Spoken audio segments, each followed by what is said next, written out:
This is the Panasonic DP-UB820-K. After spending some time with it, I thought it might be helpful to share what I have noticed so far. This is a 4K ultra-high-definition Blu-ray player for people who still watch movies on disc and care more about consistent playback and clean picture quality than they care about apps or a flashy box. If you mostly stream, I do not think this is the kind of device that will change your daily routine. But if you collect discs, or you have a projector or a nice television that can show the difference, this player makes a lot more sense. My first reaction was mixed. Sitting on my shelf, it looks simple. The plastic on the body and the light weight do not feel like a heavy metal component. When I picked it up to wire it, it did not have that dense feel some older disc players had. The front display is basic, and it gives you the information you need, but it is not something I stare at and enjoy.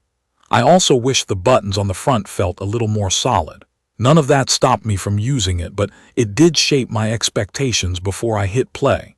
Then I put in a 4K disc, and that is where I stopped thinking about the shell. The picture I get out of this player looks clean in a way that I notice from my couch. Fine textures look more stable, edges look more natural, and color gradients look smoother than what I see from some other players I have used. I am not talking about an artificial sharp look. I mean the kind of clarity that feels like the image is just being resolved properly. It is the difference between a face looking detailed versus looking slightly smeared during motion or in low-light scenes. I also want to talk about who this is for in real life. I have a setup where I send video straight to the display, and I send audio to my receiver. This player makes that easy because it gives me two separate high-definition multimedia interface outputs. That matters if your receiver is older or if you just want to keep the video path simple. I have also used the analog 7.1 outputs on it, not as my main setup, but to test it with an older processor. It is nice to have that option if you are keeping older gear running. Setup was straightforward. I connected one high-definition multimedia interface cable to my television, another high-definition multimedia interface cable to my receiver, and I was watching a disc within a few minutes. The menu system looks dated, and it is not the fastest interface I have ever used, but it is functional. Some settings are buried deeper than I would like, so I spent a little time at the start just finding the things I knew I would want to touch later. One small annoyance that keeps coming up for me is the way some display format choices are handled. I like to watch a few scenes, then compare how different high dynamic range formats look on my display. On this player, I cannot always switch those settings in a way that feels smooth mid-session.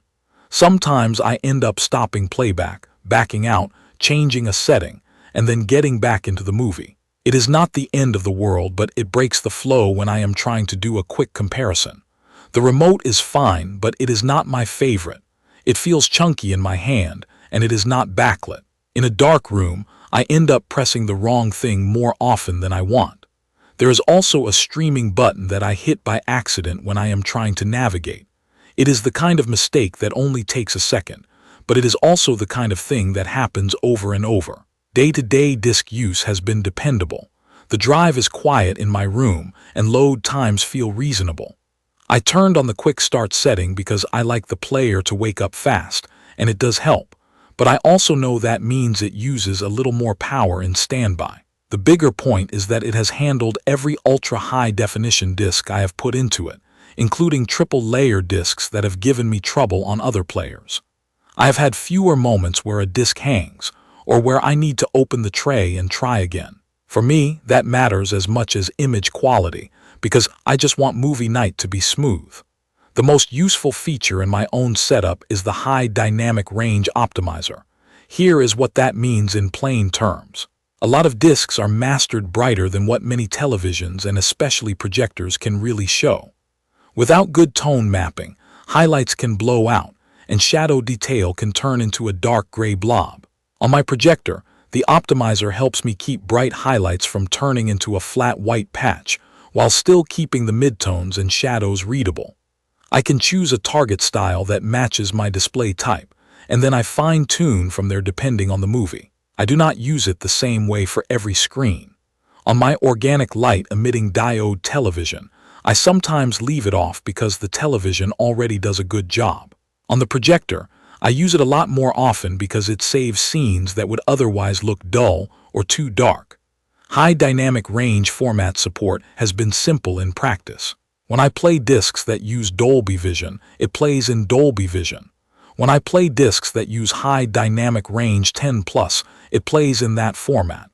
I do not have to babysit it very often, and I appreciate that. I just want the right format to show up without me digging through menus every time. Upscaling has also been better than I expected. I still have a stack of regular Blu-ray discs that I know well. On this player, they look sharper without turning into that harsh, edge-enhanced look. It keeps film grain looking like film grain instead of turning it into noise. Even regular digital versatile disc content looks cleaner than I am used to seeing, which does not make it look like real 4K, but it does look less rough around the edges. Audio has been straightforward.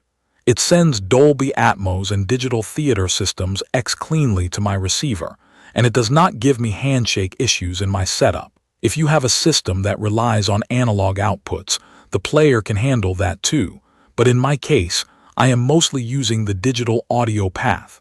Where I think this player falls short is anything that is not discs.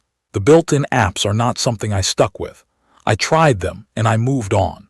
The selection is limited, and the experience is not as smooth as using a dedicated streaming device.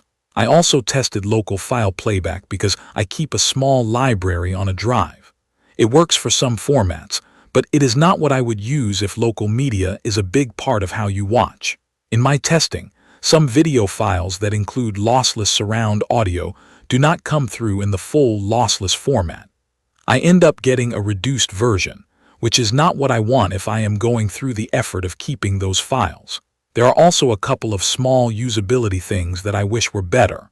The on-screen menus feel older, and some settings take too many clicks to reach. The front display gives elapsed time, and I wish it were easier to switch to remaining time without poking around. These are small things, but they add up because this is the kind of device you use in a dark room, and you want it to stay out of your way. So where do I land after living with it?